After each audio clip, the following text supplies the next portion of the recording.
रूस पर एटमी हमले की प्रैक्टिस कर रहा है अमेरिका, सर्गेई शोइगु ने कहा। यूएस ने न्यूक्लियर बॉम्बर्स को रूस के पास डिप्लॉय किया, यह रिपोर्ट है। ईस्टर्न यूरोप में 4 B-52 स्ट्रेटेजिक बॉम्बर्स तैनात किए गए, यूरेशियन टाइम्स ने कहा। यूक्रेन वॉर के बीच एटमी जंग का सीन। यूक्रेन से जंग के बीच रूसी डिफेंस मिनिस्टर का बेहद सनसनीखेज बयान। क्या कहा उन्होंने, जूम इन करें। अमेरिकी विमानों ने रूस पर एटमी हमले की प्रैक्टिस शुरू कर दी है, सर्गेई शोइगु ने यह कहा। यूएस एयरफोर्स के बॉम्बर्स ने न्यूक्लियर हमले की रिहर्सल की, यह कहा उन्होंने। अमेरिका ने अपने न्यूक्लियर बॉम्बर्स को रूस के पास डिप्लॉय कर दिया है, यह रिपोर्ट है। अमेरिका के 4 B-52 स्ट्रेटेजिक बॉम्बर्स तैनात किए गए हैं, यूरेशियन टाइम्स ने कहा। ऑस्ट्रेलिया को भी B-21 लॉन्ग रेंज बॉम्बर्स देने पर विचार कर रहा है अमेरिका। नेटो ने ईस्टर्न यूरोप की सिक्योरिटी में जबरदस्त इजाफा किया हुआ है। अमेरिका 1 लाख से ज्यादा सैनिक इस वक्त यूरोप में डिप्लॉयड हैं। अमेरिका ने यूरोप में 100 से ज्यादा न्यूक्लियर बम भी तैनात किए हुए हैं। इस सब के बीच में पिछले 6 महीने से ऐसे 2 देश हैं जो युद्ध लड़ रहे हैं, जिनमें से एक को ब्रेड बास्केट ऑफ यूरोप कहा जाता है और दूसरा यूरोप की एनर्जी सप्लाई का केंद्र है। यूक्रेन से ग्रेन्स की सप्लाई रुकने से फूड क्राइसिस हो गई, तो रूस से गैस की सप्लाई में कमी में एनर्जी क्राइसिस की सिचुएशन बन गई है। यूक्रेन वॉर से पैदा हुई महंगाई और नेचुरल गैस से खड़े संकट के बारे में आपको हम विस्तार से बताएंगे। यह भी बताएंगे कि किस तरह यूक्रेन युद्ध के 6 महीने पर ने पूरी दुनिया में असर डाला है। पिछले 6 महीने से चल रही लड़ाई यूक्रेन के बड़े शहर और इंडस्ट्रियल हब को खंडर बना चुकी है। इस सब के बीच में बड़ी खबर यह है, यूक्रेन के 22% इलाके पर रूस का कब्जा हो चुका है। 2022 में यूक्रेन की जीडीपी 45% गिर चुकी है। आईएमएफ ने कहा है यूक्रेन के रिकंस्ट्रक्शन में $750 अरब खर्च होंगे, यह कहा जा रहा है। रूस और यूक्रेन के बीच 6 महीने से चल रही जंग पूरी दुनिया पर भयानक असर डाल रही है। हर दिन यूक्रेन को $4 बिलियन का नुकसान होता है, यह कहा जा रहा है।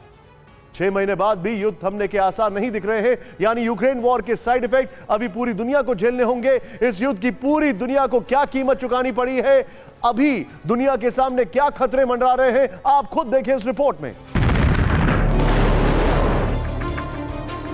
रूस यूक्रेन वॉर जितना लंबा खिंच रहा है, इसके भयानक असर भी उतने ही विनाशकारी होते जा रहे हैं। 6 महीने की जंग ने दुनिया के सामने बर्बादी के कई फ्रंट खोल दिए हैं। न्यूक्लियर अटैक की धमकियों के बीच दुनिया के सामने परमाणु युद्ध का खतरा मंडरा रहा है। यूक्रेन वॉर ने दुनिया भर की आर्थिक गतिविधियों पर ब्रेक लगा दी, जिससे दुनिया की सबसे मजबूत अर्थव्यवस्थाएं हिल गई। रूस से सप्लाई बाधित होने से तेल गैस की कीमतें सबसे ऊंचे लेवल पर पहुंच गई। तेल गैस ही नहीं बल्कि खाने पीने की चीजों की महंगाई ने ग्लोबल क्राइसिस खड़ा कर दिया है। इस सिचुएशन में मंदी की आहट चिंताएं बढ़ा रही है।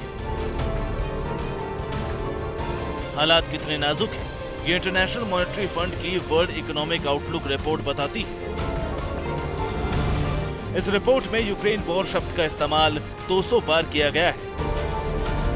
अमेरिका के सेंट्रल बैंक फेडरल रिजर्व की रिपोर्ट के मुताबिक युद्ध की वजह से रूस और यूक्रेन की अर्थव्यवस्था पर भयानक असर पड़ा है।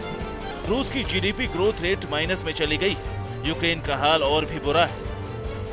अमेरिका की फेडरल रिजर्व की रिपोर्ट के मुताबिक यूक्रेन युद्ध का सबसे बुरा असर यूरोप पर दिखा है। फिनलैंड और पोलैंड की 80% कंपनियां युद्ध से प्रभावित हुई। 3.69 ट्रिलियन वाली दुनिया की चौथी सबसे बड़ी अर्थव्यवस्था जर्मनी की विकास दर पिछले साल के मुकाबले 1/3 रह गई।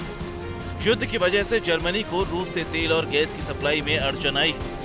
यूरोप में अगस्त के महीने में गैस की कीमत 40% बढ़ चुकी है। इस साल गैस पिछले साल के मुकाबले 3 गुना महंगी हो चुकी है। इससे जर्मनी की 75% कंपनियों पर मार पड़ी।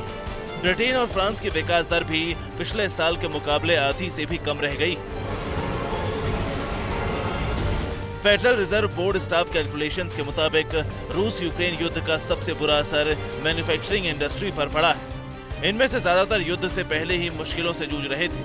खासतौर से यूरोप की 80% ऑटोमोबाइल कंपनियों को युद्ध ने नुकसान पहुंचाया है।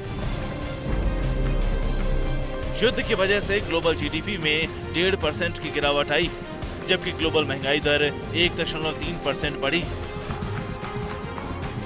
युद्ध के बाद लगाए गए कड़े आर्थिक प्रतिबंधों ने रूस की अर्थव्यवस्था की हालत खराब कर दी है। 24 फरवरी को शुरू हुए युद्ध के बाद से अब तक कई मल्टीनेशनल कंपनियां रूस छोड़ चुकी हैं। येल यूनिवर्सिटी के रिसर्चर्स की एक स्टडी के मुताबिक एप्पल, नाइकी, कोका कोला और आईके सहित 1000 से ज्यादा ग्लोबल कंपनियां रूस छोड़ चुकी हैं, जिससे रूस में आर्थिक गतिविधियां ठप पड़ गई। बेरोजगारी तेजी से बढ़ रही है।